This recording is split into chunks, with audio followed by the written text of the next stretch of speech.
pour nous et pour ce qu'il fera davantage, parce que nous savons une chose, c'est que Dieu ne manque jamais de témoins. Nous venons d'apprendre, je vous assure un instant, la nouvelle de notre frère qui vient de rentrer à la maison, le pasteur Alexis Mukuna. Et nous savons que tout ce que Dieu fait est bon et merveilleux. Combien dans la chair, la séparation peut être douloureuse, mais nous savons, comme les témoignages que nous avons eus de frère Branham avec tous les mystères qui sont révélés, il a parlé du delà du temps de beaucoup de choses. Nous savons que c'est toujours un temps glorieux pour un enfant de Dieu de rentrer à la maison. Comme le prophète peut le dire, je vais essayer de retrouver la citation, et il dit quelque part que pour Dieu, pour le chrétien, la mort est une chose glorieuse. Pour Dieu, c'est un temps très glorieux parce que c'est son enfant qui retourne auprès de lui. Et nous remercions Dieu, que Dieu fortifie la famille, la femme, tout le monde. Et je ne parle pas sur base de la connaissance humaine, mais je parle sur base d'une expérience personnelle. Parce que lorsque vous perdez une personne qui vous est chère, qui n'est plus à côté de vous, c'est toujours un moment difficile et il n'y a que Dieu pour pouvoir fortifier le cœur. Nous les hommes, nous pouvons parler, dire certaines choses, mais la seule personne qui a la capacité de rentrer dans notre cœur et de pouvoir nous fortifier et de pouvoir nous conduire, c'est seulement Dieu. Donc la seule chose que nous pouvons dire, c'est que Dieu bénisse richement davantage les frères et les sœurs, ainsi que l'épouse, la famille, que Dieu fortifie davantage et donne de la force. Nous allons incliner la tête pour prier et aussi pour rentrer dans la parole. Je vais essayer de retrouver la citation. Je voulais surtout lire cela.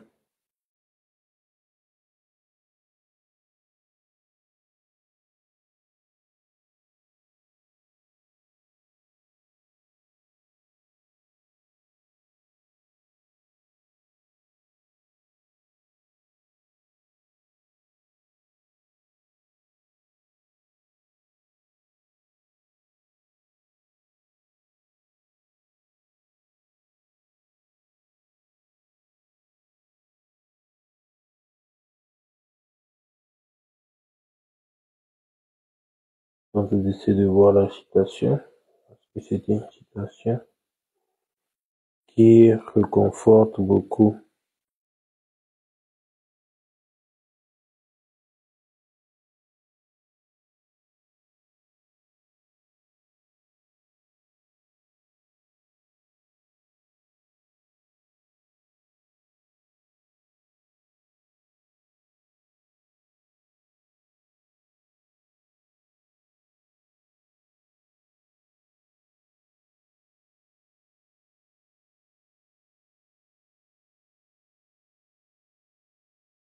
Je ne le trouve pas, je le lirai prochainement. Je ne le trouve pas, je le lirai prochainement.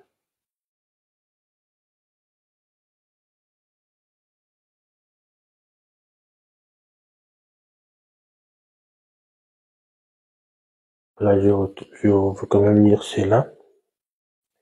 Dans la prédication, le pardon, le prophète, il dit que paragraphe 47. Or, le mot mort veut dire la séparation. Quand nous mourons de ce côté-ci, ça ne veut pas dire, notre mort physique ne veut pas dire que nous sommes morts. Donc, quand quelqu'un, il meurt, en fait, c'est pas la mort pour Dieu. Pour Dieu, ce n'est pas la mort. Ça ne veut pas dire que nous sommes morts. Mort, ça veut dire séparation. Jésus a dit, celui qui croit en moi vivra quand même il serait mort. Donc les chrétiens ne meurent pas. Quiconque vit et croit en moi ne mourra jamais. Un chrétien ne meurt pas. Continue à lire. Or, cette mort dont il est question ici, c'est la séparation d'avec la présence de Dieu. Donc, selon Dieu, Selon le dictionnaire de Dieu, la mort, ça veut dire une séparation avec Dieu. Donc la personne n'est plus à même à rentrer dans la présence de Dieu. Il est séparé de Dieu éternellement. Il n'y a plus de pardon pour lui. Il ne peut plus être sauvé. Pour Dieu, c'est ça la mort. En dehors de cela, pour Dieu, la mort n'existe pas. Pour continuer à lire. Mais la mort physique que nous devons connaître ici, ce n'est pas toujours la mort. Ça, c'est le prophète qui dit. Nous sommes encore dans la présence de Dieu. Nous passons de cet endroit-ci, sur la terre ici, à un endroit plus proche de lui, dans sa présence. Ce que nous appelons la mort, ce n'est pas la mort telle que nous l'appelons ici. Notre frère n'est pas mort. Notre frère est tout simplement, il nous a tout simplement quitté ici sur cette demeure terrestre physique et entré dans une demeure encore plus glorieuse.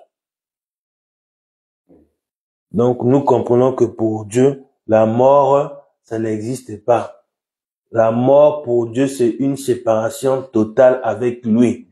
Pour ses enfants, quand un frère nous quitte ici, la personne n'est pas morte. C'est juste, en fin de compte, c'est la véritable personne qui vivait dans ce corps, qui donnait la force à ce corps-là, n'est plus là.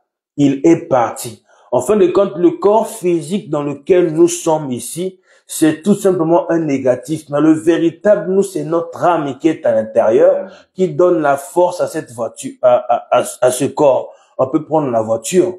L'essence qu'il y a dans la voiture pour pouvoir faire démarrer le moteur, c'est ça, on peut dire l'âme.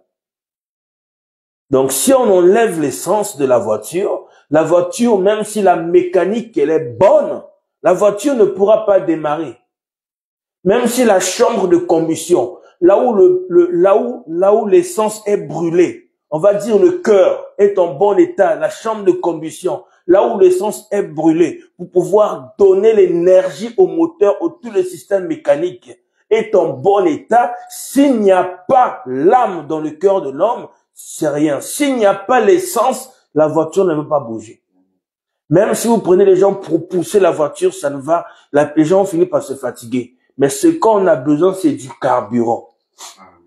Donc, nous comprenons que c'est tout simplement que notre frère est rentré dans une demeure plus glorieuse. Je tiens vraiment à lire cette citation. Le prophète dit ici dans Hébreux chapitre 2-3, au paragraphe 268, « Or, il n'y a pas lieu de craindre la mort. » Bon, bien sûr, nous la craignons. Ce que nous appelons mourir, ça, aucun de nous ne le veut. Les gens ne veulent pas mourir. C'est ça qu'on voit que les gens ont peur. Toujours dans les choses traditionnelles. Les choses, non, peut-être un sorcier, non, comme ça, non, non, non, non. Dieu a fixé un temps pour chaque personne sur la terre que Dieu lui-même y sait. Mais savez-vous que si quelqu'un est né de nouveau, il ne peut pas mourir. L'Assemblée dit Amen. Comment peut-il avoir la vie éternelle et ensuite mourir? Il ne le peut pas. La mort, tout ce que c'est, le mot mort, ça signifie la séparation. Alors, il sera séparé de la présence de nos yeux. En fin de compte, nos frères qui nous ont précédés, nos sœurs qui nous ont précédés, ils sont juste séparés de la présence de nos yeux. Mais il est toujours dans la présence de Dieu et il le sera toujours. Après, il dit, donc la mort n'est pas une chose difficile. La mort est une chose glorieuse. Quand on dit que c'est glorieuse, donc c'est une bénédiction. La mort est ce qui nous emmène dans la présence de Dieu. Je vais encore essayer de trouver une autre citation.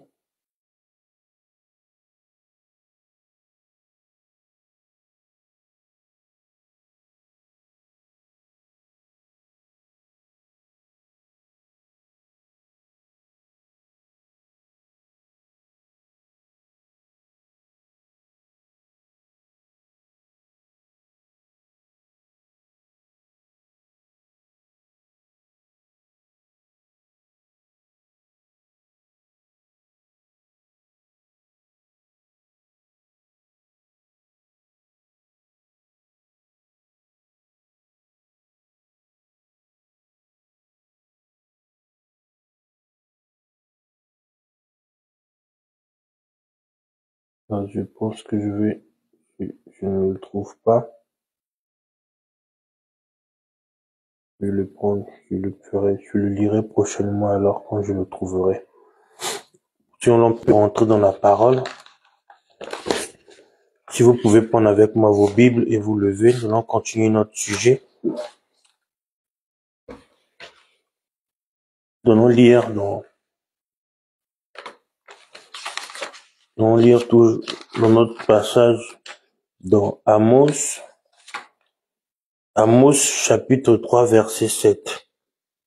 Prions. Dieu notre Père, nous te bénissons, nous te louons, nous te remercions pour chaque chose que tu as accomplie.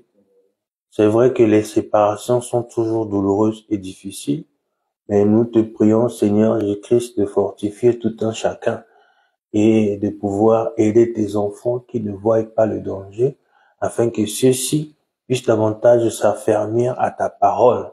Parce que nul ne sait quand est-ce qu'il partira et comment, ni à quel moment, mais tu nous demandes d'être toujours prêts. C'est pourquoi nous te prions par-dessus tout, de nous donner le Saint-Esprit, de pardonner nos iniquités, nos manquements, nos bas, parce que nous savons, Seigneur, si nul n'était ta grâce, nous ne serons pas là, et nous ne serons pas sauvés, nous n'aurons pas cet amour pour cette parole. C'est pourquoi nous nous attendons à toi que tu puisses prendre la prééminence et le total contrôle de chaque chose. Seigneur, nous nous livrons en tes saintes mains, que toi, tu puisses prendre le dessus de toutes choses. Veille sur nous comme la prunelle de tes yeux. Et nous savons, Seigneur, comme les sessions viennent de lire, que pour toi, Seigneur, la mort, ça veut dire séparation.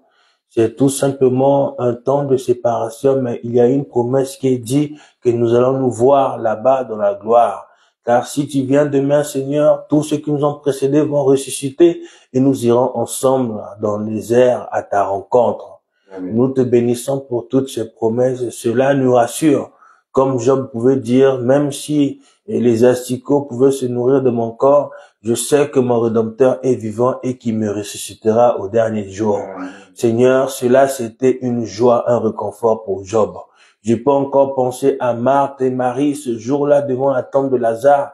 Ils t'ont parlé, ils ont dit, Seigneur, nous savons que tu es la vie, qu'à la résurrection, Seigneur, ça sera un temps glorieux, un temps de retrouvailles, Seigneur, un temps de joie si tu venais dans les jours qui suivent.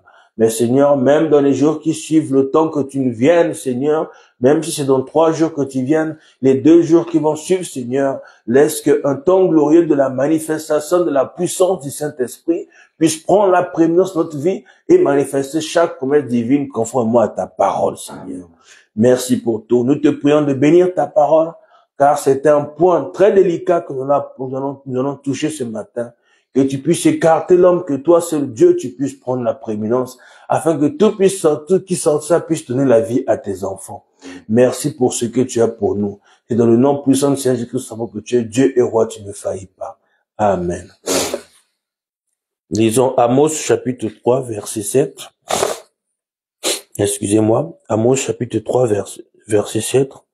Car le Seigneur l'Éternel ne fait rien sans avoir révélé son secret à ses serviteurs, les prophètes. Vous pouvez vous asseoir, que Dieu bénisse l'esprit de sa parole. Amen.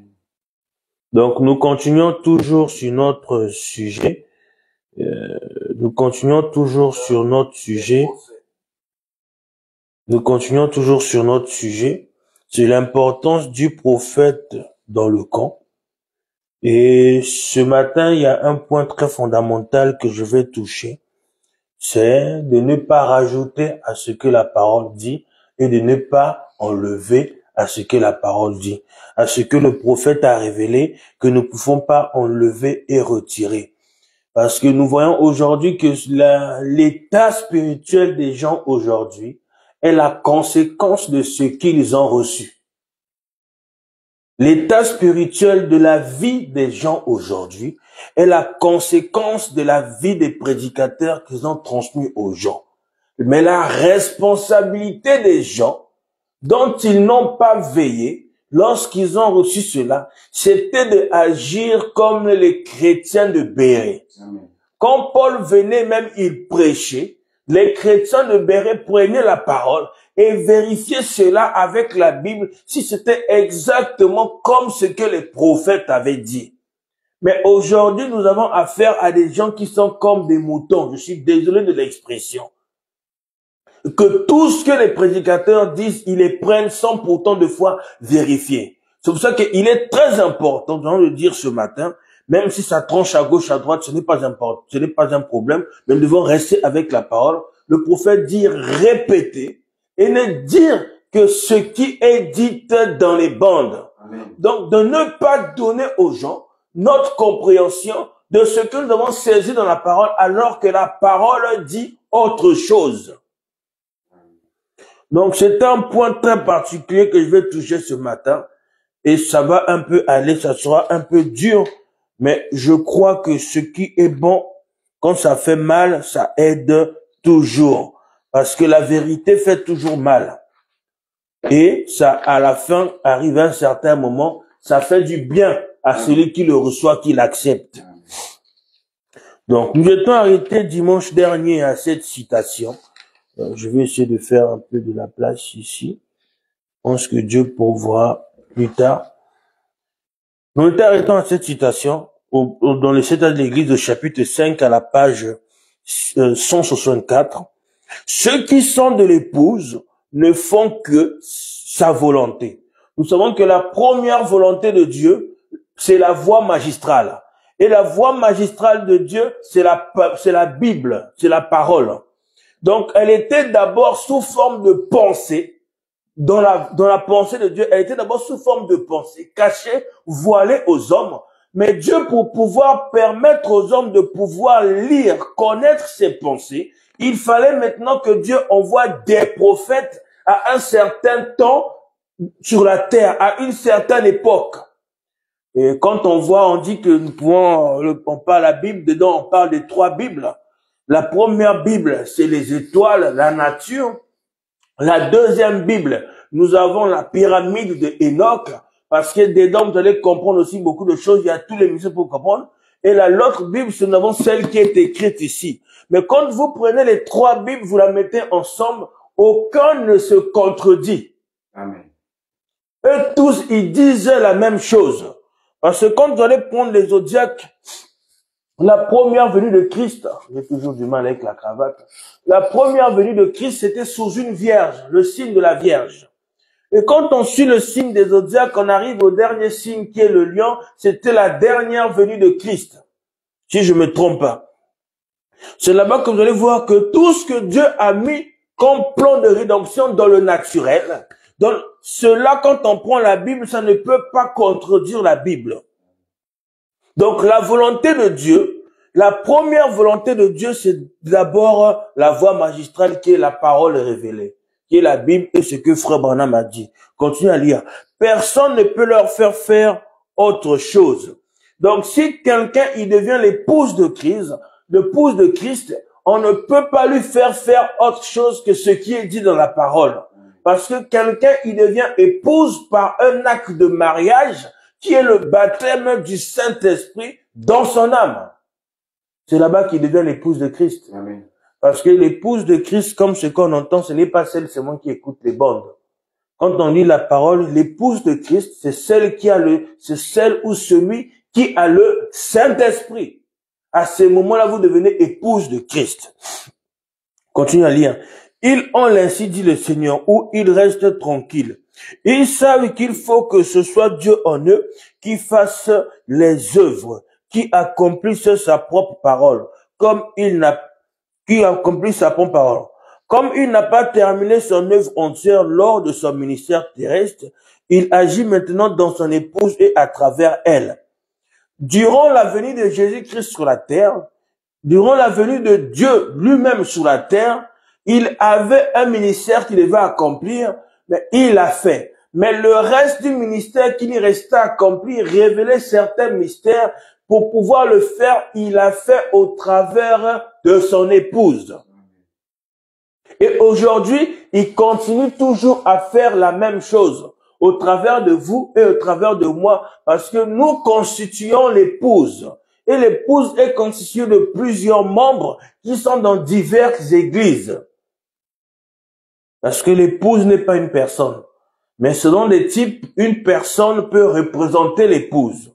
Comme on a vu Jean dans Apocalypse, par exemple, dans Apocalypse, Jean, quand il monte dans la révélation, quand Jean prend le livre et qu'il avale le livre, c'est un type de nous l'épouse qui recevons entièrement toute la parole. Continuez à lire, c'est pas le sujet, mais c'est juste pour montrer. Il agit maintenant dans l'épouse et à travers elle. Elle le sait, car à l'époque, il n'était pas encore temps pour lui de faire certaines choses qu'il doit faire maintenant. Donc, ce que Dieu devait accomplir, qu'il voulait accomplir, qu'il ne pouvait pas faire en ce temps-là, parce que ce temps-là est dans cette dispensation, ça ne lui permettait pas, il accomplit ici maintenant. Parce qu'il est venu là-bas, en ce temps-là, pour pouvoir donner sa vie pour nous. Et lorsqu'il a donné sa vie pour nous, à ce moment-là, il pouvait maintenant revenir vivre en nous afin d'accomplir ce qu'il ne pouvait pas faire en ce temps-là. Parce qu'il fallait d'abord, premièrement, que l'autel qui est le cœur de l'homme puisse être restauré. Parce que pour convaincre quelqu'un, il faut que son cœur puisse être disposé à vous écouter. Pas le corps, mais le cœur. Parce que lorsque le cœur de quelqu'un est disposé à vous écouter, il vous comprendra. Si quelqu'un n'a pas le cœur, il ne dispose pas son cœur à vous écouter, quand vous allez parler, il va vous écouter, mais lui, il voudra juste vous donner ce qu'il va vous dire. Donc, il n'est pas là pour vous écouter, pour avoir une construction, un dialogue, mais il est là pour vous écouter, juste pour vous répondre. Mais ce que vous dites, il ne prend pas en considération. Justement, je le laisse parler, les oreilles bouchées, et quand il finit de parler, il vous dit ce qu'il vous a à dire. Dans la prédication de la soif, au paragraphe 64, année 65-09-19. Alors, par conséquent, quoi qu'une église puisse dire, quoi que n'importe qui d'autre puisse dire, si vous êtes né de l'Esprit de Dieu, vous devenez une partie de la Bible. Amen. Donc, quelqu'un, quand il reçoit le Saint-Esprit, peu importe ce que quelqu'un dit, qu'est-ce qu'il peut expliquer, ça ne peut pas l'affecter aussi longtemps que cela n'est pas conforme à la Bible. Amen. Continuez à lire, devient une partie. Dieu a dit à Ézéchiel, le prophète, il a dit, prends le rouleau et mange-le. Et alors, le prophète et le rouleau sont devenus partie l'un de l'autre. Le rouleau est devenu le prophète est devenu le rouleau. Et nous sommes devenus la Bible, et la Bible est devenue nous. Je serai en vous, et vous serez en moi. Donc, vous comprenez qu'en réalité, nous devenons l'un, et l'autre là devient nous. Je deviens Dieu, et Dieu devient moi. Tu deviens Dieu, et Dieu devient toi. Nous sommes en train de rentrer. Hein. Amen. Donc, en fin de compte, le prophète, vous devenez aussi un prophète. Je n'ai pas dit que vous êtes le prophète de l'âge. Mais vous devenez un prophète de l'âge. Parce que le prophète de l'âge qui est le Saint-Esprit, il vit en vous. Continuez à lire. Et il en est de même, nous les croyants. Quand il reçoit le Saint-Esprit a écrit la Bible. Et l'Esprit de Dieu est la parole de Dieu. Donc, l'Esprit de Dieu, c'est la parole de Dieu. Or, les gens vont lire cette Bible de manière intellectuelle. Ils vont la lire, mais c'est juste une lettre. Mais ce qui est la parole de Dieu, réellement, c'est l'Esprit. Parce que c'est elle qui va ramener les paroles exactes, la pensée exacte, parce que ce livre est écrit en symbole. Il y a beaucoup de choses qui vont... Les gens, quand ils vont lire Apocalypse, ils vont voir un dragon rouge, un dragon assis sur une colline, avec les rois sont en train de prendre de sa coupe. La personne va lire. Oh, mais comment les rois sont en train de prendre la coupe de la fureur? C'est quoi cette boisson? Or, ce sont des symboles. Mais pour comprendre cela, il faut que l'esprit qui a écrit cela, qui est le Saint-Esprit, le prophète, puisse vous en donner l'interprétation. Donc, quand les gens vivent mal, ils font comme ça, c'est parce qu'ils n'ont pas encore reçu celui qui est véritablement le prophète. Continuez à lire. Quand vous êtes, mes paroles sont esprit. Au commencement était la parole, et la parole était avec Dieu. Et la parole était Dieu. Et la parole a été faite chair et elle habita parmi nous. Hébreux 13:8, qui est le même hier, aujourd'hui, éternellement. Et quand vous êtes une partie de cette parole, oh, alors, quelque chose de contraire à cette parole se présente, Frère Branham claque ses doigts plusieurs fois, ça déclenche tout de suite un petit signal avertisseur. Donc, si quelque chose de contraire à la parole, on vous le donne, on vous le dit, ça va quand même vous piquer. Vous allez commencer à dire, ça sonne pas comme, c'est qu'un peu bizarre. Parce que le Saint-Esprit, à l'intérieur de vous, il ne reconnaît pas ce qui est dit. Et quand tu ne reconnais pas ce qui est dit, il ne peut pas l'appuyer par un amen. Mais c'est là-bas que vous voyez en réalité, beaucoup reçoivent des choses dont le Saint-Esprit n'a pas dit. C'est ça qui fait le problème. C'est que des fois, on se retrouve dans des milieux, quand vous discutez avec les gens, comme frère, ce que tu m'as dit, concernant cette tendance, on voit que les gens, on leur dit seulement une chose, mais on leur dit pas toute la vérité. Parce que si on dit aux gens la vérité, des fois dans les moindres détails, ça va créer des problèmes. Donc, on va vous dire juste quelque chose pour essayer de vous gagner. Mais quand on va vous attraper, vous allez arriver là. Avec le temps, au début, c'est bien. Quand vous allez arriver à un certain moment, vous allez vous rendre compte que, c'était compliqué. Mais maintenant, la fierté, c'est maintenant de revenir en arrière. C'est ça qui est difficile. Alors, qu'est-ce que les gens vont faire? Ils vont commencer à soutenir forcément ce qui est faux, en se disant que ce n'est pas grave. Non, c'est grave. Si on vous disait que dans tel restaurant là-bas, il y a des gens qui sont morts, intoxiqués, et que tous les jours, les gens qui partent manger là-bas, ils meurent d'intoxication alimentaire, vous n'allez pas aller manger là-bas. C'est la même chose dans le contexte spirituel. On doit faire attention à qui on écoute et ce qu'on voit et ce qu'on fait. Parce qu'aujourd'hui, on arrive dans un temps où est-ce que la parole a été dénaturée. Les gens ont prêché ce qu'ils voulaient. Je veux prendre un exemple simple dans le naturel. C'est un sujet que je suis en train d'apporter, que je suis en train de préparer. Observez l'industrie agroalimentaire. Je vais vous parler de ça sur le plan naturel. Je vais vous parler de ça sur le plan naturel. Puis nous allons rentrer sur le plan spirituel. Vous allez comprendre. L'agroalimentaire aujourd'hui veut produire beaucoup de nourriture. Et la science nous montre que les pommes de 50 ans, aujourd'hui les pommes ont perdu 80% de leurs nutriments. Donc si par exemple le fer qu'il y avait dans le pomme, il était à 100%, aujourd'hui il est à 20% quand vous mangez une pomme, vu qu'il a perdu 80%. Donc il lui reste 20% des nutriments. Or notre corps a besoin de 100% de ces nutriments-là. Et on nous demande de manger 5 fruits et légumes.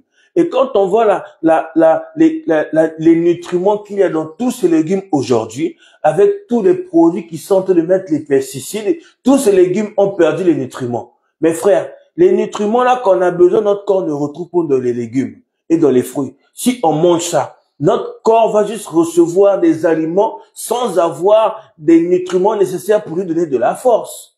Mais vu que notre corps n'a pas la force nécessaire due au manque de nutriments qu'il y a dans les aliments, quand la maladie va venir, on est déjà faible. C'est la même chose. Si on ne donne pas aux gens véritablement la parole pure, sans mélange, lorsque les situations, les épreuves arrivent, ils sont déjà tombés. Parce qu'ils n'ont pas les nutriments nécessaires dans leur corps pour pouvoir s'opposer à la maladie naturellement. Et même quand bien même vous allez donner les médicaments à la personne, vous allez voir que dans le naturel, quand on donne les médicaments à la personne, on dit à la personne que tel médicament pour le prendre, vous devez le prendre pendant les repas. Or, pourquoi pendant les repas? Parce que lorsque vous allez manger, le médicament que vous allez prendre, il a besoin de tels nutriments pour lui donner plus de force pour pouvoir combattre le microbe qui est en vous. Mais maintenant, la personne va manger un aliment. Et l'aliment n'a pas ces nutriments nécessaires là pour donner la force au médicament. Mais la personne, c'est là. Qu'est-ce qu'il va faire? La personne va toujours être aussi malade. C'est la même chose. On va donner aux gens la parole, mais la personne n'a pas les nutriments, n'a pas la foi qu'il faut pour recevoir la parole. C'est pour ça que j'encourage beaucoup les frères à écouter le prophète. Écoutez beaucoup le prophète. Même si on ne joue pas tout le temps les bandes, écoutez le prophète chez vous. Vous avez toute la semaine, vous avez tout le temps. Écoutez le prophète. Bon, j'ai un petit trajet de 30 minutes, je vais mettre le prophète. Ah, j'ai un trajet de 2 heures, de 1 heure, je vais mettre le prophète. Ah, j'ai un trajet de 40 minutes, bon, avec les bouchons, ça me fait 1h30. Je mets le prophète. Qu'est-ce que ça va vous faire? Vous êtes en train de manger quelque chose dont un homme n'a pas manipulé et ça va vous emmener des bonnes vitamines. Ici, je ne vous donne qu'une partie. Je ne lis que les citations du prophète, je ne prends que les titres dans la Bible, la vie de tout le monde. Mais si vous écoutez le prophète, ça vous emmènera davantage de choses. Et ça nous emmènera, nous, à avoir moins de problèmes. Et à gérer moins de situations. Quand vous continuez à lire, le prophète dit encore ceci. Dans le résumé de cette âge de l'Église, au chapitre 9, à la page 332. Oui, monsieur, l'Église n'est plus le porte-parole de Dieu. Elle est son propre porte-parole. Quand on parle de l'Église, les dénominations, tout ça, toutes ces choses, tous ceux qui ont rejeté la parole, ils ne parlent plus de la part de Dieu, mais ils parlent de la part de eux-mêmes. Oh frère, tu sais, notre Église, nous on a la parole, hein? Nous on a ça, nous on a ceci. Alors que si vous avez le Saint-Esprit, vous encouragerez le frère d'être un meilleur chrétien là où il prie dans son Église. En lui disant d'être un chrétien le plus fidèle possible. Mais là où nous nous retrouvons aujourd'hui, il n'y a que du prosélytisme. Parce que qu'est-ce qui anime les gens, c'est d'avoir la foule et d'avoir l'argent. Mais en fait de compte, un grand nombre sont conduits par des enfants de la perdition. Ce n'est pas moi, c'est la parole qui le dit. Vous lirez dans Jude. Continuez à lire. Aussi Dieu se retourne contre elle. Donc quand les gens rejettent la parole, ils rejettent le prophète, Dieu devient leur ennemi. Dieu devient contre eux. Il la confondra au moyen du prophète. Dieu va les confondre au moyen du prophète. Continuez à lire. Et de l'épouse. Car la voix de Dieu sera en elle. Donc vous comprenez que vous êtes aussi la voix de Dieu. Donc la voix de Dieu, c'est pas seulement les bandes, c'est pas seulement le prophète, c'est pas seulement la parole, mais chaque membre qui constitue l'épouse de Christ est la voix de Dieu. Vous avez ainsi dit le Seigneur, vous êtes aussi la voix de Dieu. Alors vous vous rendez compte de la responsabilité que nous avons. C'est pas un truc à la légère, mais c'est une grande responsabilité. Et on vous a mis dans une position où est-ce que vous donnez la vie à tout le monde par les paroles que vous professez. Donc vous voyez que même dans notre langage, on ne doit pas dire des choses à la légère. Il est des fois mieux de rester tranquille. Peu importe la situation, vous restez tranquille. Vous dites, Seigneur, quelle est ta volonté? Qu'est-ce que je dois faire? Je ne veux pas parler de moi-même, mais je veux que ce soit toi qui t'exprimes, afin que ta volonté puisse s'accomplir. Mais pas que moi je veuille. Parce que vous avez vu Élisée, lorsque les enfants se moquaient de lui, à cause de sa calvitie, il était en colère. L'ours est sorti, il a tué les enfants à cause de sa parole, de ce qu'il a prononcé, parce qu'il était la voix de Dieu. Mais cela, c'était pas la volonté de Dieu, c'était à cause de sa colère. Mais parce que c'était un prophète de Dieu qu'il avait la voix de Dieu, mais la parole est quand même accomplie. Alors, d'où nous devons surveiller ce que nous disons, rester sages. Amen. Et quand nous n'avons rien de dire de bon, essayons de rester tranquille, de ne rien dire, de ne pas rentrer dans des atmosphères bizarres, restez tranquille. Oui, monsieur, elle est en elle, car il est dit dans le dernier chapitre de l'Apocalypse, au verset 17, l'esprit et l'épouse disent viens. Donc, ce que l'esprit dit, le Saint-Esprit, la colonne de feu, ce qu'elle avait révélé, ce qu'elle a dit, l'épouse aussi dit la même chose. Parce que les deux sont maintenant un. Donc vous comprenez que quand quelqu'un reçoit le prophète, il dit que j'ai reçu le message, il va être comme Frère Branham. Parce que le même esprit qui agit dans Frère Branham, c'est le même esprit qui va agir en lui.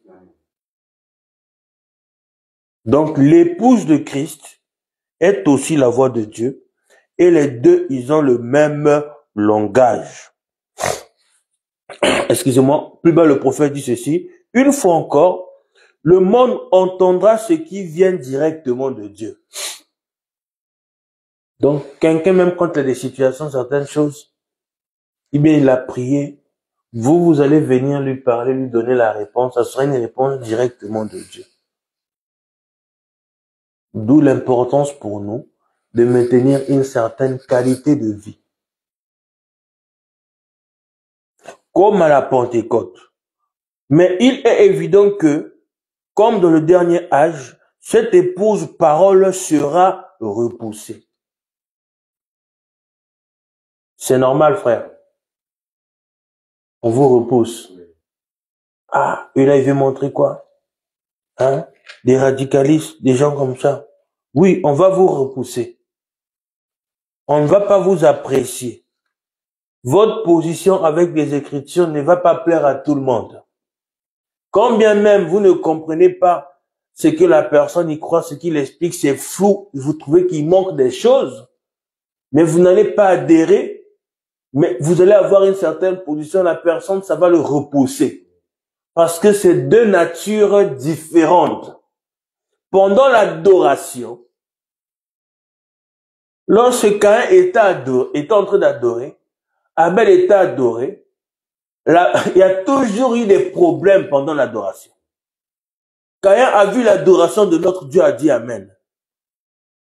Mais qu'est-ce que ça fait? Ça a suscité des sentiments et il a tué son frère.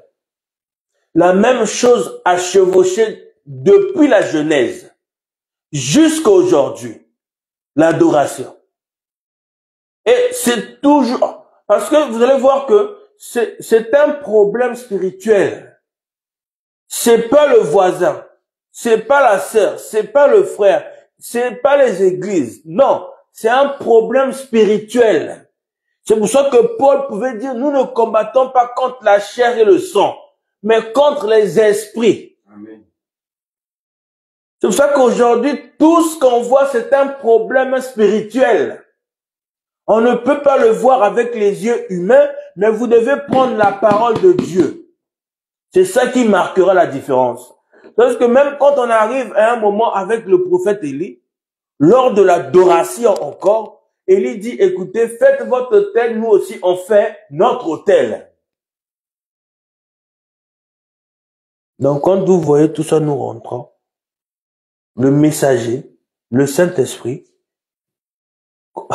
il y a beaucoup de choses que je suis en train de préparer pour cette année pour apporter. Vous allez vous rendre qu'en réalité les gens n'adorent pas Dieu. Je prends le temps de apporter tranquillement cela. Vous allez voir que les gens n'adorent pas Dieu. Parce que le prophète, quand il vient, il vous montre le véritable lieu d'adoration et il vous montre le véritable objet d'adoration. Amen. Parce qu'il y a l'objet d'adoration et il y a le lieu d'adoration. Quand vous rentrez dans le véritable lieu d'adoration, vous allez voir le seul objet d'adoration. C'est le Seigneur Jésus-Christ. C'est des choses, quand on va parler, vous allez vous rendre compte que, ah, frère, la parole, c'est merveilleux. Je me sens bien. Continuez à lire. Donc, les résumés, c'est dans l'Église chapitre 5, à la page 168. Le prophète dit ceci. Comment un messager envoyé de Dieu pourrait-il ne croire qu'une partie de la parole et nier une partie? C'est pas possible, hein. Qu'il puisse croire à une partie et l'autre partie, il puisse pas croire. C'est comme si nous, frères, tu es debout, tu nies l'existence de ta main droite et tu crois que tu as qu'une main gauche. Oh non, frère, je n'ai pas de main droite. C'est pas possible. Alors que ton système nerveux reconnaît la présence de cette main. On ne peut pas nier. Continue à lire. Comment un messager envoyé de Dieu pourrait-il ne croire qu'une partie de la parole et nier une partie? Le véritable prophète de Dieu en ces derniers jours proclamera la parole entière. Les dénominations le haïront. Ces paroles pourront être aussi dures que celles de Jean-Baptiste qui les avait traitées de vipères. Peut-être que j'ai mal lu. Il a dit ces paroles pourront être aussi dures que celles de Jean-Baptiste qui les traitait de vipères. Ah, le frère est dur. Ah, la sœur est dure. Ah, c'est les radicales. Non, c'est la parole. C'est juste que les gens sont légers. Et dans cet état de légèreté, la parole demande ceci, ils disent que vous êtes dur. Quand les gens réagissent comme ça, ils doivent faire attention. Ils sont peut-être en train de blasphémer avec le Saint-Esprit. Parce que c'est Dieu qui a dit cela. Ce n'est pas nous qui avons dit ça. C'est Dieu qui a dit. Amen. Et nous devons faire. Et si les gens le prennent d'une certaine manière, c'est votre problème. Amen. Mais nous, laissez-nous avec ça. Amen. Faites ce que vous voulez, dites ce que vous voulez, mais laissez-nous avec la parole. Amen. Continuez à lire. Mais ceux qui sont prédestinés entendront et seront prêts pour l'enlèvement. Amen. Mais en fait, plus je suis en train de rentrer dans ce sujet-là, là on arrive vers la fin, plus je me sens bien. Je vais encore relire cette partie. Il dit, mais ceux qui sont prédestinés entendront, il met la virgule, et ils seront prêts pour l'enlèvement. Amen.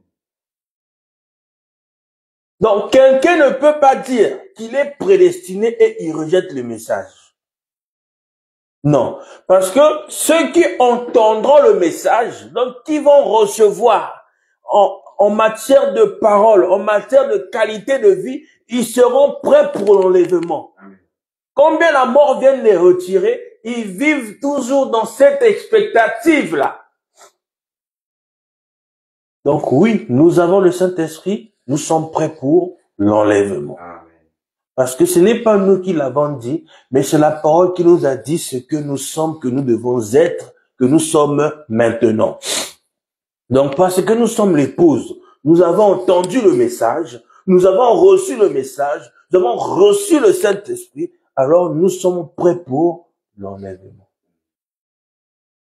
Tu vois, ils seront prêts pour l'enlèvement. Pose la question à quelqu'un, frère, tu es prêt pour l'enlèvement? Ah, frère, tu sais, en fait, est-ce qu'il est l'épouse? Ça remet en question. Oui. Parce que ici, la parole est en train de nous montrer l'attitude de l'épouse. Qu'elle est prête pour l'enlèvement. Continuez à lire. La semence royale d'Abraham, avec une foi semblable à celle d'Abraham, s'accrochera à la parole avec lui. Car ils sont prédestinés ensemble. Quand quelqu'un est prédestiné, on ne peut rien changer.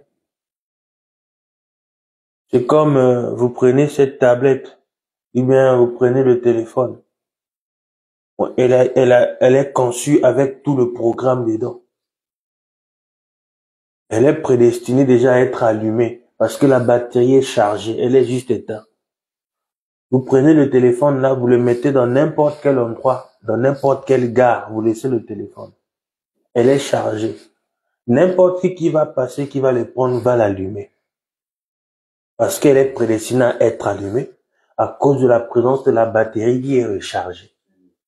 Et cette batterie qui est rechargée là, qui va alimenter le téléphone pour allumer, pour nous c'est notre âme. C'est le Saint-Esprit qui est dedans. Donc n'importe quand, dès qu'on va écouter la parole, l'allumage, toutes les images de Christ qui sont cachées là vont sortir. Tout le programme qu'il y a dans le téléphone va sortir. Si c'est un iPhone, c'est un Android, on saura c'est quoi. Donc c'est la même chose. Sur le plan naturel, on ramène, on prend le spirituel, on montre ce que nous sommes. Et le prophète dit ceci. Donc, un véritable fils de Dieu, un véritable messager, ne peut pas renier cette parole. On est tous d'accord. Toujours le résumé au chapitre 5 à la page 168. Le prophète dit ceci. Beaucoup ne comprendront pas. C'est grave, hein, frère. Mais, en fait, la parole est en train de dire ici que beaucoup ne comprendront pas. Mais si la parole dit beaucoup ne comprendront pas, toi tu vas aller te disputer, perdre ton temps avec celui qui ne comprend pas. Mais la parole a dit qu'ils ne comprendront pas. Et que lui, il est en train de montrer les attributs de quelqu'un qui ne comprend pas. Toi, tu vas le lui faire comprendre alors que la Bible a dit qu'il ne va pas comprendre. Mais tu vas perdre ton temps. Beaucoup ne comprendront pas. Parce qu'on leur a enseigné les Écritures d'une certaine façon. Ah. Oh. Mais le problème, il est là. On enseignait les gens des Écritures d'une certaine manière, d'une certaine façon. On a tordu le sens. On a fait des choses. Ah, oui, tu es un messager, ainsi de suite. Toutes les tendances qu'on voit, ainsi de suite. C'est comme ça qu'on les enseignait. Et ils sont le reflet des enseignements qu'ils ont reçus. Et les conséquences, non? Oui. Les gens sont le reflet des enseignements qu'ils ont reçus. Si on les a bien enseignés et qu'ils montrent un autre reflet, ça veut dire qu'ils écoutaient autre chose. Parce que c'est l'équilibre. Si on a bien enseigné à l'église tous les dimanches, mais ils sont ballottés, ça veut dire qu'ils écoutaient autre chose quelque part. Continuez à lire. Qu'ils tiennent pour vérité. Je vais reprendre. Parce qu'on leur enseignait les Écritures d'une certaine façon, qu'ils tiennent pour la vérité. Quand il s'opposera à ces enseignements, ils ne croiront pas. Le prophète, quand il pose les Écritures, les gens ne croient pas. Et le prophète n'est plus là. Il est parti. Le même Saint-Esprit qui était le prophète vient faire la même chose en nous. Il vient garder la même vie en nous. Ça fait que quand on va se retrouver devant les gens, on va parler, ça va être le même résultat. Parce que ce qui avait été, ce qui sera. Ils ne croiront pas. Il a dit, encore plus loin, il dit, il aura même de véritables serviteurs de Dieu qui manqueront de comprendre le messager. Ah, c'est grave, hein? De véritables serviteurs de Dieu qui manqueront de comprendre le messager. Ça devrait nous rendre encore plus sensibles. Donc, beaucoup des véritables serviteurs de Dieu ne comprendront pas le messager, mais c'est grave. Alors, quelle est la condition spirituelle des enfants de Dieu? Après une telle déclaration de Frère Branham. Donc, il est très important de ne pas prendre ce que quelqu'un a dit et de bâtir son fondement là-dessus pour dire que oui, j'ai entendu ça, c'est la parole. Non, c'est faux. Il faut prendre ce que le prophète a dit à la lettre. Ni plus ni moins, mais à la lettre. Ne pas retrancher, ne pas rajouter à la lettre. Donc, il y aura même de véritables serviteurs de Dieu qui manqueront de comprendre le messager. Ah! Mais à cause de quoi? Continuez à lire. À cause de tout ce que les trompeurs ont fait passer pour la vérité de Dieu. C'est grave, hein? Je suis juste en train de lire les citations comme ça, c'est grave. Donc, en fait de compte, quelqu'un qui ne prêche pas exactement comme Frère Branham, ce qu'il a dit, est un trompeur. Oui. À moins que demain, ils viennent corriger ça. Je suis un peu désolé de dire ça. Mais nous sommes remplis d'une foule de trompeurs. Plein de déclarations, beaucoup de choses. Oh non, c'est telle personne qui a révélé les tonnerres. Oh non, c'est comme ça, non. Lui, c'est le successeur de Frère Branham. Et non, lui, c'est lui qui prend la relève. Non, non, c'est pas bon. Il n'y a pas d'autre messager dans cette tâche que Frère Branham. Et un véritable chrétien est véritablement positionné. bien assis dans les Écritures, comme nous avons dit il y a plusieurs dimanches derrière, que nous, ceux de cet âge, ils auront une bonne compréhension de la parole, comme les chrétiens d'autrefois au temps de Paul. Amen. Mais si les chrétiens d'autrefois au temps de Paul ont eu une bonne compréhension, et que la parole nous dit ici que nous aussi on aura une bonne compréhension, mais si les gens n'ont pas une bonne compréhension, ça prouve qu'il y a un problème dans leur chrétienté. Amen. Parce qu'au temps de Frère Branham, quand il prêchait, il y avait des fois ceux qui croyaient que le parler en langue, c'était le signe initial que non, on a le Saint-Esprit parce qu'il parle en langue. Le prophète dit que la génération qui viendra après comprendront, donneront plus de sens à ce message. Parce que ceux qui étaient là, ils ont reçu, mais ils ne pouvaient pas rentrer comme nous aujourd'hui. Et maintenant, que diront de nous? Et pourtant, eux, ils étaient sauvés. Ils sont sauvés. Ils croyaient pas. Ils avaient le Saint-Esprit, ils étaient sauvés. Mais notre maturité à nous n'est pas... Il y a des choses, des fois, si on dit, ça va bousculer les gens. Allez-y lire dans le Seigneur le Saint-Esprit. Prenez la génération qu'il y avait dans 40 ans, en arrière. Il vient 50 ans en arrière. Une génération, c'est 40 ans. 40 ans en arrière. Prenez les mêmes papas, là. Ramenez-les aujourd'hui ici. Ramenez-les aujourd'hui ici. Donnez-leur le téléphone. Ils vont rien faire avec. Amen. Mais prenez les enfants qui sont en train de naître, là. Donnez-leur le téléphone. Regardez ce qu'ils sont en train de faire avec. Donc, c'est la même chose avec la parole. Donc, la génération qui arrive, là, quand ils prennent la parole, on est censé avoir plus de résultats. Amen. Mais pourquoi il n'y a pas ça? C'est parce qu'ils ont pris les choses de cette génération là-bas. Là. Ils ont pris ça, ils en ont fait leur absolu, au lieu d'avancer avec le Saint-Esprit. Tout le problème du message de la parole, c'est au niveau du pôle du Saint-Esprit. Parce que si vous avancez avec le Saint-Esprit, avec toutes les promesses divines qu'il y a, et que toutes les choses, la puissance de Dieu qu'on n'a pas encore exploitée pleinement, mais on est censé faire des grandes choses. Amen. Amen.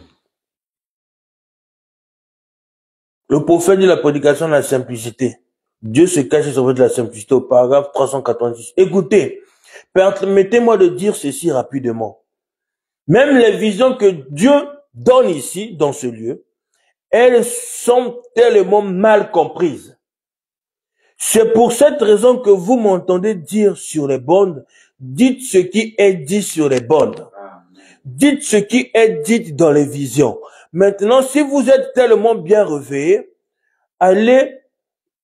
vous allez voir quelque chose. Vous voyez, j'espère que je n'ai pas besoin de le tenir dans ma main pour vous le montrer. Vous voyez. Vous êtes, c'est ici. Nous sommes à la fin. Oui, monsieur. Les cerveaux instruits passent à côté. Les gens trop intelligents passent toujours à côté. Les simples visions, quand elles sont révélées dans une telle simplicité, ça passe complètement au-dessus de la tête des gens. Vous voyez? Il n'y a rien de nouveau. Si les gens cherchent de nouvelles choses, ça c'est leur problème. Nous, on reste avec ce que Frère Branham a dit. Amen. Même si ça peut sembler simple, comment, c'est pas grave. On va rester avec ce qu'il a dit. Ils sont en train de surveiller l'heure. On va rester avec ce qu'il a dit. Donc, lui-même, il a dit, quand les saints sont passés de l'autre côté, ils sont venus, il dit, Frère Branham, nous nous sommes reposés sur ce que tu as dit. Et lui, il a dit, dans cet âge, les gens ne savent pas, je vais le lire peut-être tout à l'heure, ils ne comprennent pas pourquoi il est toujours important de nous dire ce que le messager a dit.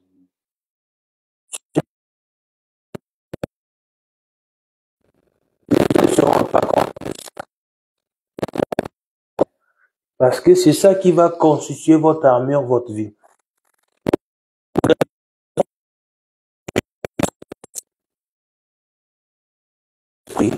Quelle est la parole? Peut-il être en vous à renier la parole? Amen. Mais c'est quand même bizarre. Mais c'est quand même bizarre. Donc, le Saint-Esprit, qui est dans quelqu'un, et cette personne va renier la parole, en ayant le Saint-Esprit en lui. Ça sonne pas. Comment le Saint-Esprit qui a écrit la parole, peut-il être en vous à renier la parole? Comment peut-il renier alors que le Saint-Esprit lui-même a dit, si qui que ce soit ajoute une seule parole à ceci, ou retranche quoi que ce soit, je retrancherai sa part du livre de vie. Ça ne peut pas marcher. Donc quelqu'un qui ne croit pas à la parole retranche aussi alors. Parce qu'il ne veut pas croire à ce que la parole dit. Donc il est en train de retrancher. Il est en train de refuser. Continue à lire. Alors, comment le Saint-Esprit peut-il retrancher quoi que ce soit à la parole ou rajouter quoi que ce soit à la parole? Le mariage mixte. Oh, c'est pas grave. Beaucoup de choses qu'on peut dire. Oh, voilà. Voilà, les tendances, voilà. Ils sont en train de rajouter à la parole et de retrancher. C'est un blasphème contre le Saint-Esprit. Amen. Aucun ministre, aucune personne ne peut venir demain dire que j'ai aussi des révélations. Il blasphème contre le Saint-Esprit. Parce qu'on ne peut pas rajouter ni retrancher à ce qui est déjà révélé. Ça produit une mort instantanée spirituelle. Plus possible de revenir en arrière. Si les gens prennent ça à la légère, c'est leur problème. Mais moi, je ne marche pas avec des choses comme ça. Si quelqu'un est dans cette condition, on se voit, je le respecte. Mais je ne fonctionne pas avec, je ne marche pas avec. Dans le domaine naturel, lorsque quelqu'un est malade, il a le diabète, c'est un diabétique, il a une plaie qui est infectée. Pour protéger le corps, on coupe cette plaie-là. Si c'est le doigt, on va couper le doigt. Parce que sinon, cette plaie étant infectée, ça va contaminer tout le corps et précipiter la personne rapidement à la mort. D'où nous devons surveiller nos fréquentations. Et encore, je ne parle pas de maladies sexuellement transmissibles. Là, si on rentre dans le spirituel, ça va être encore compliqué. De la prédication, pourquoi nous ne sommes pas une dénomination? Année 58 au paragraphe 106, le prophète dit ceci. Qu'est-ce qu'il y a? Oh, c'est un gagne-pain. Donc les églises sont devenues un gagne-pain. C'est pour ça que les ministres se disputent les membres. Ils sont devenus un gagne-pain. Eh bien, vous savez, je suis le pasteur de la plus grande église de la ville. Vous les baptistes, les méthodistes qui écoutez un faux prophète. Comment on traiter frère Branham, ainsi de suite. C'est la même comme ça qu'on va traiter l'épouse aussi. C'est brutal ça, mais tout ce qui donne un enseignement contraire à cette Bible est un faux prophète. Amen. Toute personne, tout ministre, tout prédicateur qui donne, peu importe, pasteur, évangéliste, docteur, apôtre, tout ce qui peut se dire comme fonction, évêque, dès qu'il donne un enseignement qui est contraire à ce que frère Branham a dit, il est un faux prophète. Amen. Et l'épouse ne peut pas écouter un faux prophète. Peu importe combien ça peut être raffiné, c'est une fausse prophétie. C'est vrai. On va discuter quoi? Donc, les ministres sont devenus plus importants que les messagers. Ben non. On a dit de ne pas rajouter. Même l'ange, quand il est venu voir Josué, il a dit quoi? Tu te détournes ni à gauche, ni à droite. Ni tu retranches, ni tu rajoutes, mais tu restes avec ce que Moïse a dit. Même moi, je ne peux pas enlever ce que Moïse a dit. Paul aussi, il vient, et après avoir prêché dans Galate, il dit, même moi, je ne peux pas retirer ce que je vous ai dit. Et frère Branham, il vient, il pose sa commission sur la même commission, j'ai prêché comme Paul. Donc, toutes les déclarations que Paul a dit, c'est valable à nous aujourd'hui. Ah. Donc, quiconque dit autre chose que ce que frère Branham a dit est anathème. Amen. Ah, c'est tout. Amen. Dans la prédication qu'on entend par représentation, le prophète dit ceci. Je pense que si vous me donnez encore un peu plus de 10 minutes, j'essaie de finir pour que dimanche prochain, nous rentrons de vos chapitres. Parce qu'il me reste que 4 citations à lire par là. Dans la prédication qu'on entend par représentation, le prophète dit ceci. Ils prennent leur doctrine et la répandent sur les gens. Donc leur doctrine, c'est qu'ils croient que c'est la bonne, mais c'est pas la parole. Mais ils le donnent aux gens. Ah, si tu crois maintenant la doctrine comme le pasteur, tu soutiens le pasteur, c'est que dans le Saint-Esprit. Alors que le prophète dit autre chose. C'est faux, c'est le mensonge. C'est le diable. C'est un faux prophète. Et ceux-ci la boivent. Les peuples de la terre, les rois de la Bible, ont été enivrés du vin de ces fornications. Ces fornications, qu'est-ce que c'est? Son infidélité. Quand on lit ça, on parle un peu de l'église catholique, mais les gens n'ont pas compris que le même esprit qui est dans les églises catholiques se trouve dans beaucoup de prédicateurs avec les brochures de Frère Branham. Parce qu'ils sont en train de rajouter et de retrancher. Ils sont en train d'avoir la même manifestation de la vie de l'église catholique en ayant les citations de Frère Branham. En rajoutant, en retranchant, en donnant aux gens des doctrines qui n'ont aucun fondement basé sur les principes de la parole et de ce que le Frère Branham a prêché. Et quand on prend ce que le Frère Branham a prêché, ça dit le contraire de ce qu'eux ils croient. Ça devient comme, non frère, tu n'as pas, non, le Frère Branham a dit. Donc ce que toi tu dis là, on multiplie ça par 0. Ça va donner 0. Amen.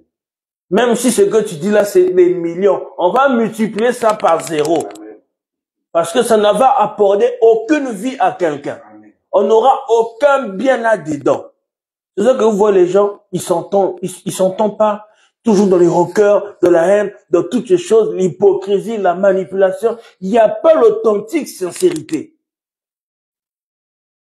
C'est ça que moi j'ai un principe aujourd'hui, quand je vois trop des choses qui ne sont pas claires, qui sont floues, je me tiens seulement à l'écart, je vous regarde pendant un moment.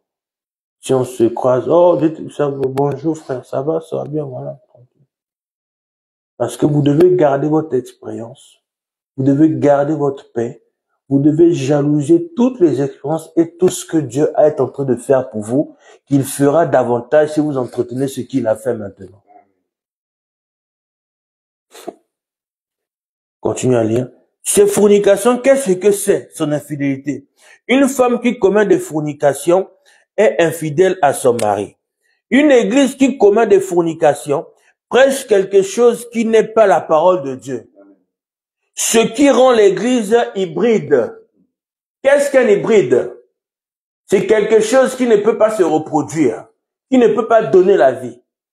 Quand on parle du maïs hybride sur le plan naturel, le même maïs qui a été hybridé, si on le prend, on le plante, on le met sur la terre dans toutes les conditions, une bonne terre, une terre humide, bien arrosée, bien entretenue, il n'y a pas de mauvaises herbes, on met la semence sur cette terre-là, elle ne va pas sortir, elle ne va rien produire.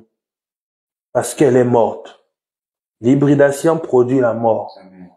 Et vous allez voir que même le maïs hybride là, ça a été tellement modifié par l'homme, on a mis certains produits pour qu'ils puissent donner une certaine apparence physique. Comme on voit les gens dans les églises, ils donnent une certaine forme chrétienne, mais alors qu'ils sont du maïs hybride, ils ne peuvent pas produire la vie de Christ, se multiplier, c'est la mort. Vous n'avez rien à voir.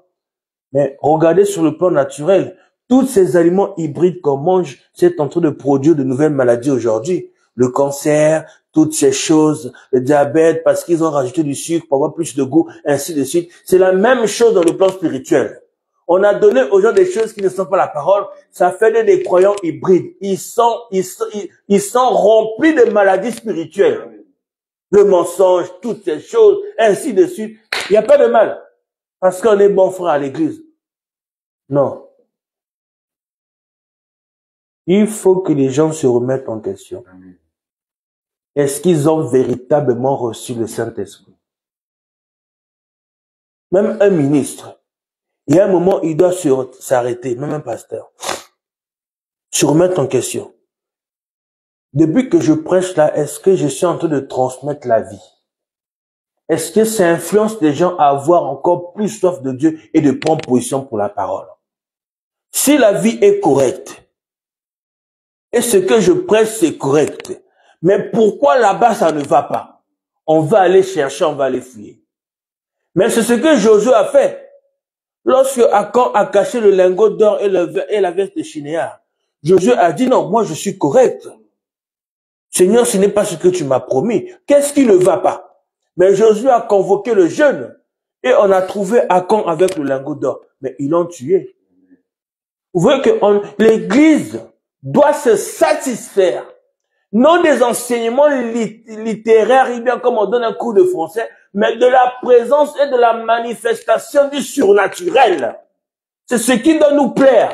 Quand le Saint-Esprit descend, se manifeste par de diverses choses, par de divers dons, d'une telle manière, c'est ce qui satisfait l'épouse. Parce que le prophète dit de la même manière que les nations ont commencé par le surnaturel, c'est de la même manière que l'âge des nations va se terminer par le surnaturel. Mais il est où cette vie du surnaturel? Dans Jérémie, vous lirez que ces dispensations n'ont pas lieu à cause du péché. C'est dans la Bible. Et c'est la même chose aujourd'hui. D'où est-ce qu'on ne doit pas prendre des choses comme ça à la légère? On doit davantage prendre position pour les choses de Dieu. Écoutez, le prophète dit ceci. Je vais lire cette avant-dernière citation. Comme ça, nous commençons, Dieu voulant, dimanche prochain, un nouveau chapitre que j'ai déjà commencé à préparer. Nous parlons sur la vie de l'absolu. Nous parlons sur la vie de l'absolu, que nous sommes tels que notre absolu. Si notre absolu, c'est la parole, nous aurons la vie de la parole. C'est ça que nous prenons. Nous, vu que notre absolu dans cet âge, c'est Frère Branham, mais pas Frère Branham l'homme, mais le Saint-Esprit qui est en lui, alors nous verrons qu'est-ce que c'est qu'un absolu. Nous prenons le temps de voir, ensuite nous allons rentrer qu'est-ce qu'un Éphésiens 4, parce que nous devons connaître aussi les caractéristiques d'un Éphésiens 4. Pour ne pas, non, on doit vraiment être bien assis, bien positionné dans ces choses-là. C'est très important. Je lis cette avant-dernière citation. Le prophète dit ici dans la prédication, le 4e sceau au paragraphe 154, année 63. Or, Dieu seul sait combien il en a fait mourir spirituellement par son enseignement anti-biblique, anti-parole. Donc, quand quelqu'un il ressent un enseignement qui est anti-parole, anti-biblique, donc contre la parole de Dieu, contre ce message, contre ce qui a été révélé, il meurt spirituellement.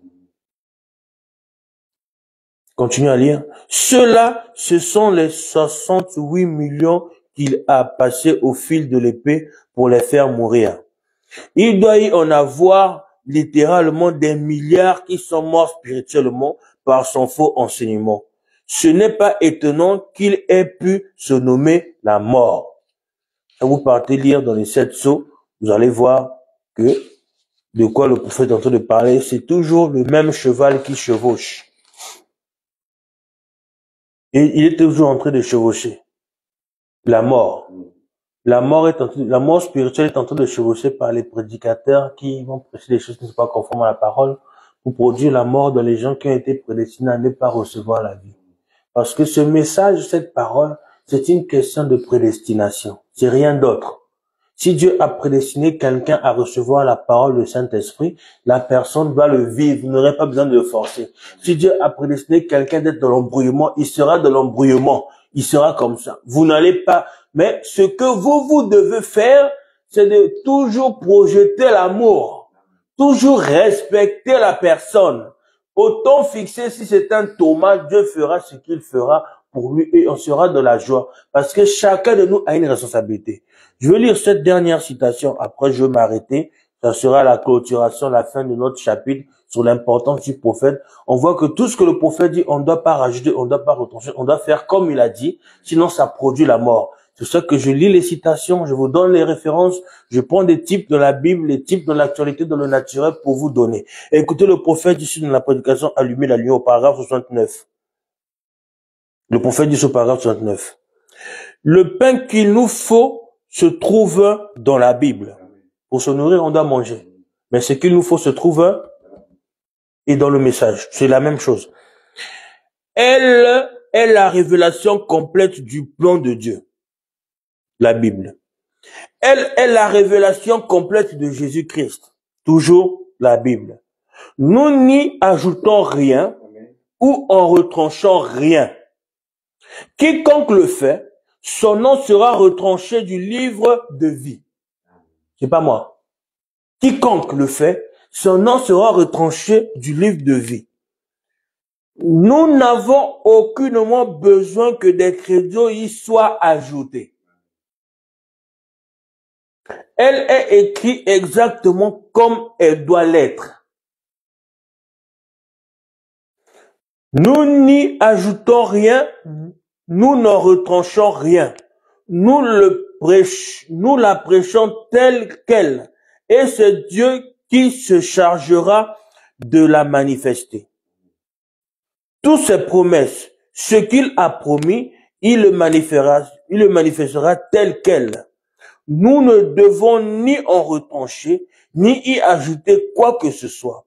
Laissez-la telle qu'elle est. Amen. Là, c'était la dernière citation que je voulais lire. Mais veuillez me pardonner. Comment pardonner? Je veux juste lire cette citation pour qu'on puisse comprendre. Qu'est-ce que veut dire, je m'arrêtais pas là, retrancher? Parce qu'on dit que celui qui lit, ça parle, ça va retrancher dans le livre.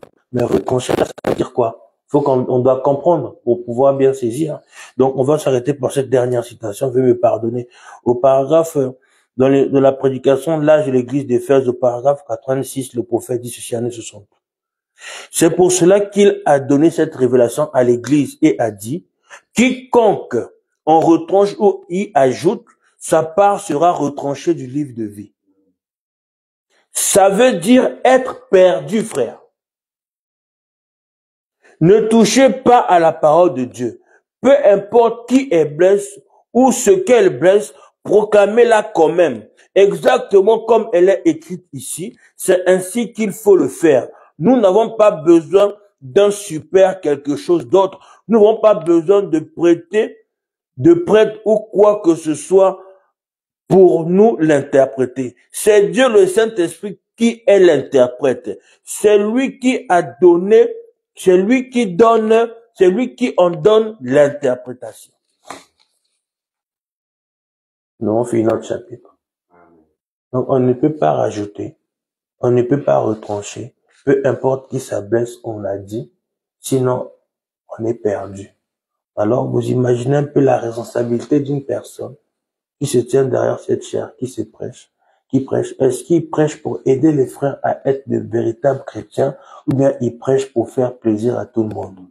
Paul pouvait dire, si je suis serviteur des hommes, c'est que je ne suis pas serviteur de Dieu. Je dois servir l'un ou l'autre. Ou nous vivons pour Dieu ou nous vivons pour les hommes.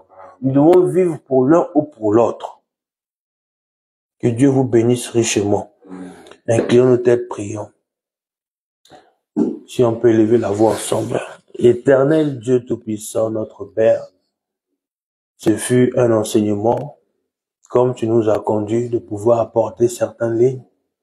Nous ne pouvons pas retrancher, nous ne pouvons pas rajouter, mais nous attendons juste à toi, afin que toi, tu puisses nous conduire comme la prunelle de tes yeux, comme toi, tu as conduit tes propres pas ici sur la terre, Seigneur. Parce que le Fils ne pouvait que faire ce que lui montre le Père. Mais nous sommes dans la dispensation des fils. Seigneur, viens nous montrer ce que nous devons faire exactement, afin que nous puissions reproduire exactement cela. Je peux penser, Seigneur, à Noé. Lorsque tu lui as montré le plan de l'arche, Seigneur, tu lui as gravé le plan dans son esprit, et ensuite, Seigneur, il a exécuté le plan à la lettre. Parce qu'il savait, Père, que la survie de sa famille dépendait de ce plan que tu lui as donné. Alors, il a exécuté cela, sans pourtant, Seigneur, ajouter une seule idée de lui qui pouvait embellir, eh bien, je ne sais pas quoi, retirer. Non, il a laissé tel que ça y est. Et lorsque le déluge s'est abattu, Seigneur, il a survécu parce qu'il est rentré dans ta grâce et il avait respecté le plan de la grâce afin qu'il soit sauvé. Seigneur, je peux encore parler de Moïse. Lorsque tu lui as tu lui as demandé de faire le tabernacle selon le modèle que tu lui as donné, et Moïse a fait exactement les choses correctement comme le modèle que tu lui as montré. Alors la colonne de feu est descendue et a agréé l'adoration. Et Seigneur, lorsqu'un croyant sur la terre en ce temps de la fin, Seigneur, il respecte le plan du tabernacle. Et lorsque le tabernacle qui est l'homme sur la terre fait chair, la parole est achevé, à ce moment-là, le Saint-Esprit descend, Seigneur, et montre encore la gloire de ta personne. Oh, je peux penser à ce tabernacle qui est venu donner sa vie pour nous. Lorsqu'il a été lavé, Seigneur, par le sacrificateur en ce temps, alors l'onction, le Saint-Esprit est descendu, afin que l'adoration puisse être juste, Seigneur. Et c'était le véritable lieu d'adoration. Et nous sommes rentrés dans ce lieu par un baptême du Saint-Esprit. Alors, en ayant vu le véritable objet d'adoration, Seigneur, ramène-nous la vie, la chose exacte. Seigneur, toi seul qui as construit le plan de la rédemption, le plan de toutes choses, tu as construit le plan de la terre, ainsi que chaque coin, chaque continent, Seigneur. Nous croyons, Seigneur, tu es le même Dieu pour pouvoir faire de même pour nous. Car lorsqu'on voit la constitution d'un oiseau, pour pouvoir voler dans les airs et pour pouvoir être conduit par le courant du vent, sans pourtant battre ses ailes, juste en les étendant, Seigneur, en lui donnant cette intelligence, comme le plus fort dans tes enfants, afin que nous puissions battre nos ailes, Seigneur, et pouvoir être conduits par le courant de ta parole. Oh, je peux aussi penser à les airs, à Ézéchiel, Seigneur, à Ézéchiel, lorsqu'il a été conduit par ce courant, laisse que nous puissions être conduits par le flot de ta parole, Seigneur, en tout temps, en tout lieu, jusqu'à atteindre ce grand flot, Seigneur, cette fontaine de Christ, celle qui ne connaît pas de fond, Seigneur, comme tu nous l'as montré de la nature, il y a des profondeurs dans l'océan que l'homme ne peut pas descendre pour y explorer parce qu'il n'y a aucune machine qui peut concevoir pour pouvoir supporter les pressions de cette profondeur. Il en est de même de ta présence. Mais tu nous as fait la grâce, Seigneur, de pouvoir avoir toutes ces choses pour entrer plus profond dans ta présence et sortir, Seigneur, rempli de toi. Oh, je peux penser à Moïse, lorsqu'il est rentré de la colonne de feu et qu'il est sorti de la colonne de feu, ce fut un homme différent. Qu'il en soit de même pour tout un chacun ce matin, ainsi que pour ceux qui ont suivi et qui suivent d'une manière comme d'une autre, Seigneur, que la colonne de feu rentre en eux et qu'ils rentrent aussi dans la colonne de feu, afin que, Seigneur, la vie de la colonne de feu puisse se manifester pleinement en eux, Seigneur. Merci pour le prophète. Merci pour le Saint-Esprit. Merci pour la parole. Nous voulons encore davantage du surnaturel dans le camp et dans cette église. Bénis chaque frère, chaque sœur qui se bat pour son avancement, qui soutient d'une manière comme d'une autre. Mais nous savons, Seigneur, par-dessus toute la chose la plus glorieuse, c'est toi le Saint-Esprit en nous. Nous te bénissons. Viens prendre la suite de chaque chose. Bénis les dîmes et les offrandes dans le nom de Jésus-Christ, tout ce qui sera fait, le retour de tes enfants. Amen. Que Dieu vous bénisse richement. Nous remercions Dieu pour tout ce qu'il ne cesse d'accomplir pour nous. Et nous vous souhaitons une très bonne semaine. Si l'on peut couper la connexion et que Dieu vous accompagne, que Dieu vous bénisse richement.